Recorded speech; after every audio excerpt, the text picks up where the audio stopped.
Kayak biasa cuy, hero baru lagi dengan segala keribet-ribetannya dan juga ke-OP-OP-annya, sama yang pasti juga kemales-malesan lu pada buat belajar hero baru ini.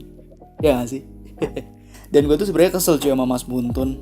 Kenapa gitu tiap hero baru muncul tuh kenapa skillnya selalu ribet-ribet? Coba deh lu bandingin sama hero-hero jadul kayak Alufit misal. Lu lihat skill-skillnya tuh. Singkat, padat, bangsa. Nggak ribet sama sekali cuy. Dibaca juga enak dan kita juga cepat ngerti kan. Dan sekarang lu bandingin sama si Nathan, nafsu mantan. Ribet banget kan. Kepanjangan gitu. Mungkin buat orang-orang yang suka sama hero-hero kompleks atau hero-hero yang ribet, gak masalah ya buat baca-baca kayak ginian mah. Cuma lu bayangin deh buat orang-orang yang males, mager kayak yang nonton video ini. Itu kan kasihan cuy. Pengen main game buat seneng-seneng, ini disuruh mikir lagi kan. But it's okay, di sini gue bakal jelasin dikit hero ini tuh kayak gimana. Biar dulu pada yang belum pernah nyoba atau gak punya battle point buat beli hero-nya bisa ngerti dikit lah. Jadi buat Nathan sendiri dia nih MM tapi mage. Tapi MM tapi mage. Damage yang dia keluarin tuh magic damage dari skill dan semua-muanya itu magic pokoknya. Bahkan basic attack-nya pun magic damage. Kayak lu bisa lihat warna basic attack-nya kan ungu tuh. Itu magic damage. Nah, pasifnya Nathan tuh ada dua. Pasif yang pertama itu jadi setiap si Nathan pakai skill 1 atau skill 2 itu bakal nambahin movement speed sama attack speed doi. Kayak misal ini Layla gue skill 1 kan, cerot. Nah, nambah tuh stack di bawah gue yang ini. Gue skill 2, belebek-belebek, nambah lagi tuh stacknya jadi 2 kan. Dan ini maksimal nyampe 6 stack kayak gini. Nah, kalau stacknya udah 6, itu lari lo bakal kenceng banget cuy. Dan attack speed lo juga gak ngotak. Kalau dihitung-hitung ya kalau misal lu punya 6 stack, ya lu dapat tambahan 90% attack speed sama 45% movement speed. Tapi ada durasinya. Durasi stacknya tuh 5 detik. Jadi kalau misal dalam 5 detik lu nggak pakai skill atau skill lu nggak kena karena lu malas ngarahin atau lu kebanyakan ngelamun, ya stacknya bakal ngulang lagi dari awal. Mirip-mirip sama Cloud stacknya sih. Kalau lu suka main Cloud mah kayaknya udah biasa sih kalau ngeliat kayak ginian mah. Tapi karena gue tahu lu slow hand dan gak pernah pakai Cloud, intinya kayak gitu. Terus yang itu, yang kuning-kuning ngambang di bawah darahnya dia itu apa bang? Nah itu tuh stacknya tadi. Jadi tiap stacknya ngisi, itu kuning-kuning ngambang yang di bawah darahnya Nathan tuh juga bakal ngisi. Jadi makin banyak stack lu makin kelihatan tuh kuning-kuningnya. Nah itu baru pasif yang pertama cuy. Agak ribet kan emang ini hero pasifnya. Pasif yang kedua itu Nathan damage-nya itu permanen magic. Mau lu bikin full item physical kayak gini juga, damage yang keluar tuh bakal tetap magic cuy. Lu bisa lihat tuh damage-nya tetap warna ungu kan, gak warna merah. Dan semuanya kayak critical, lifesteal, penetration, itu juga 100% bakal diubah ke magic damage. Intinya damage yang dikeluarin nama ini itu selalu magic cuy. Dan udah tuh pasifnya. Skill satunya itu ngecerot ke depan, ngasih magic damage dan ya udah itu doang. Skill 2-nya dia bakal ngeluarin telur sebiji gitu ke depan dan telur ini tuh bakal ngedorong musuh ke belakang. Terus telurnya meledak, ngasih damage. Ultinya, Nathan bakal bikin bayangan, dan bayangannya ini tuh punya atribut 30% dari si Nathannya. Maksudnya atribut 30% ya, damage bayangannya itu cuma 30% dari damage Nathannya lah. Lebih kecil pokoknya dari Nathan. Dan dia bakal gerak berbanding terbalik sama arah yang lo tentuin. Misal lo ngedeket, doi bakal ikut ngedeket. Lo ngejauh, doi juga ngejauh. Lo ke kiri, doi ke kanan. Lo ke kanan, doi ke kiri. Dan dia juga bakal niruin skill sama basic attack lo. Misal lu skill 1 nih, cerot. Bayangannya juga ikutan ngecerot cuy. Cuma ngecerotnya kebalik. Kayak lu bisa lihat kebalik kan. Skill 2 juga sama. Kayak lu bisa lihat lu lempar telur dan tuh telurnya jadi 2 kan kayak biji gua. Jadi kayak bayangannya si Nathan ini tuh bakal ngikutin gerakannya si Nathan tapi kebalik. Terus itu bang, ultinya bisa pencet lagi kan, itu buat apa tuh?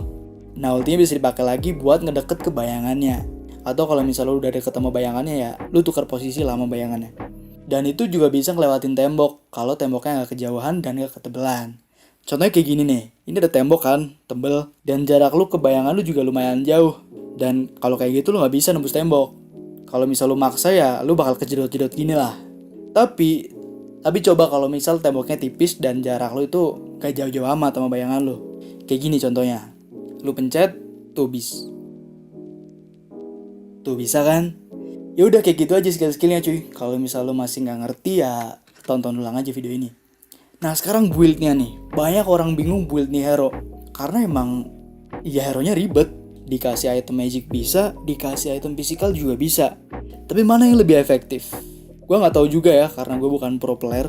Tapi kalau misal ditanya lebih enak mana, physical atau magic, itu kalau menurut gue mending dibikin item-item physical. Karena item-item physical tuh menurut gue lebih banyak efek-efeknya gitu. Contohnya deh, lu pakai item-item kritikal, Brandseeker Fury, Scarlet, itu keluar kritikalnya bisa 2 kali cuy dalam sekali hit. Kalian bisa lihat tuh, cerot-cerot kritikal semua kan. Kenapa gitu? Karena ya basic attack-nya Nathan tuh bolak-balik kan, depan belakang. Jadi kesempatan buat keluar kritikal tuh lebih sering gitu cuy. Belum lagi kalau lu pakai ulti. Basic attack lu banyak banget. Makin sering keluar lagi tuh kritikalnya. Dan itu baru item kritikal ya. Sekarang coba lu tambahin DHS. Lu bisa lihat sekali basic attack ada 4 damage yang keluar. Damage biasa sama damage DHS. Dan itu baru basic attack biasa gitu. Coba lu pakai ulti deh. Lu liatin tuh damage-nya. Gurih banget kan? Dan lu bisa lihat nih, ini gue pakein ke Lord ya. Tuh, moncrot-moncrot dan cepet banget cuy. Ya gue nggak tahu sih lu paham apa enggak sama yang gue omongin ini. Cuma kalau lu nanya mending pakai item magic apa physical, mending physical cuy. Dan gue udah bandingin sih Nathan pakai item magic sama Nathan pakai item physical. Di sini gue nyobain Bewa Nathan sama si Dapantek. Jadi si Dapantek ini pakai build magic, gue pakai build physical yang udah gue jelasin tadi. Dan ya pukulan gue jauh lebih sakit daripada build magicnya doi. Karena ya gue punya attack speed, punya critical, punya lifesteal segala macam. Intinya buat sekarang kayaknya build physical tuh lebih mantep cuy. Nggak tahu ntar ke depannya ya. Pro player juga belum mainin di turnamen, jadi ya kita mau public sotoy bae dulu, ya nggak sih? Dan udah cukup teori-teorinya, sekarang gue bakal praktekin Nathan ini. Jadi kata orang-orang Nathan ini tuh bisa dijadiin hero gold laner kalau nggak jadi jungler. Dan di sini gue nyoba buat jadi jungler cuy. Buat urusan farming cukup oke gue ini hero, cukup cepet. Dia nggak semanja MMM lain gitu. Terus dia lumayan sakit juga. Jadi kalau lu suruh hero ini buat war awal-awal gitu, boleh lah. Seenggaknya lu pegang buff merah gitu. Karena dengan lu pegang buff merah tuh damage-nya lebih sakit. Dan ada slow-nya juga cuy.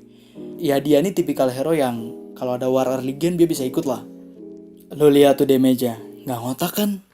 Padahal baru 5 menit. Apalagi kalau misal dia udah pegang item, udah late game. Lu 1 lawan 5 juga, iya nggak bisa lah tot, ya kali 1 lawan 5. Soalnya ini hero tuh butuh posisi yang enak cuy buat mukul. Gak bisa sembarangan posisi gitu. Gak bisa kayak Cloud yang bisa lompat-lompat ke depan, terus langsung blazing duet gitu-gitu gak bisa.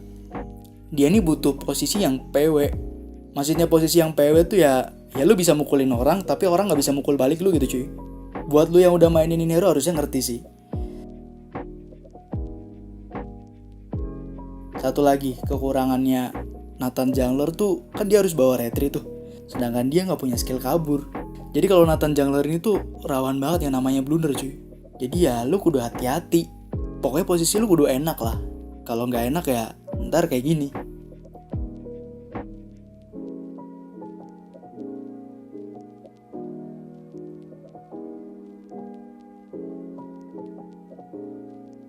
Capek-capek ngegendong, KDA bagus malah blunder. Next Nathan Goldland. Jadi biasanya kalau Nathan Goldland tuh early game dia kuat banget buat buy one gitu. Apalagi sama hero-hero melee kayak cowok kayak gini. Udah pasti cowoknya takut cuy. Karena emang damage-nya sakit, nembus-nembus gitu, terus dia jarak jauh juga kan. Dan clear minionnya juga cepet. Pokoknya kuat banget lah buat adu mekanik. Jadi tenang aja kalau misal lo diajak buy one gitu sama musuhnya di lane, lu ladinin aja cuy. Karena ini hero tuh kuat. Adu mekanik emang bisa, cuma kalau di game kayak gini ya nggak bisa. Lanjut lagi di lane ya gitu-gitu aja, clear minion dan ya udah kayak gitu aja kayak MMM pada umumnya. Kalau di lane yang penting dia farming, nunggu item jadi.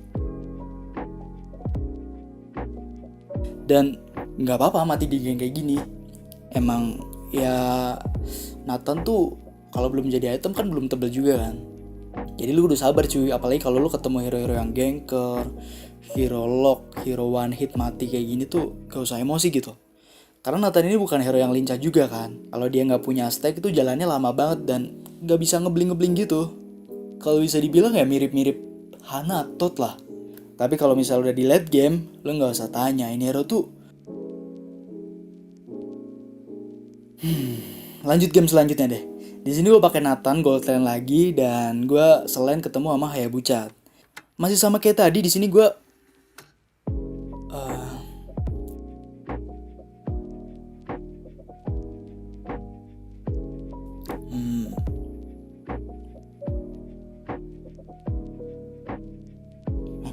habisan.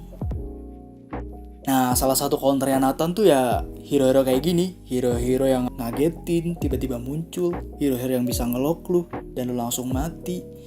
Hero-hero yang kuat buat buy one. Sebenernya banyak banget sih counter Nathan ini. Jadi menurut gue emang ini hero tuh sebenarnya gak OP-OP banget. Gampang diculik cuy.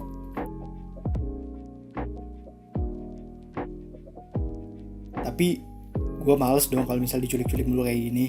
Gue kadang mikir gitu, gimana caranya si Nathan ini at least susah mati lah. Dan akhirnya dengan saran Little Peltot, gue tahu gue harus ngapain cuy. Dengan Nathan Tank, gue gak jadi feeder lagi cuy. Dan lumayan tebel juga kok. Ya lu bisa lihat tuh, dia bisa nebein temen-temen lu. Dan gue gak mati-mati kayak di game-game gue yang sebelumnya tadi. Lu kalau pakai Nathan Tank lu bakal lebih pede cuy pastinya. Kalau misal lu blunder, apa itu blunder? Ini Nathan Tank cuy. Lu harus cobain sih. Apalagi buat player-player Nathan yang males banget kan di lock mulu. Males banget kan di ulti Saber, males banget kan dikagetin Eudora, males banget kan di ulti Haya dan coklat beban kayak gini. Makanya lu harus cobain Nathan Tank. Lu mungkin gak tahu juga kan kalau Nathan tuh sebenarnya tank. Siapa tahu ntar di MPL ada yang main Nathan Tank. Gak tahu juga kan. Jadi tunggu apa lagi?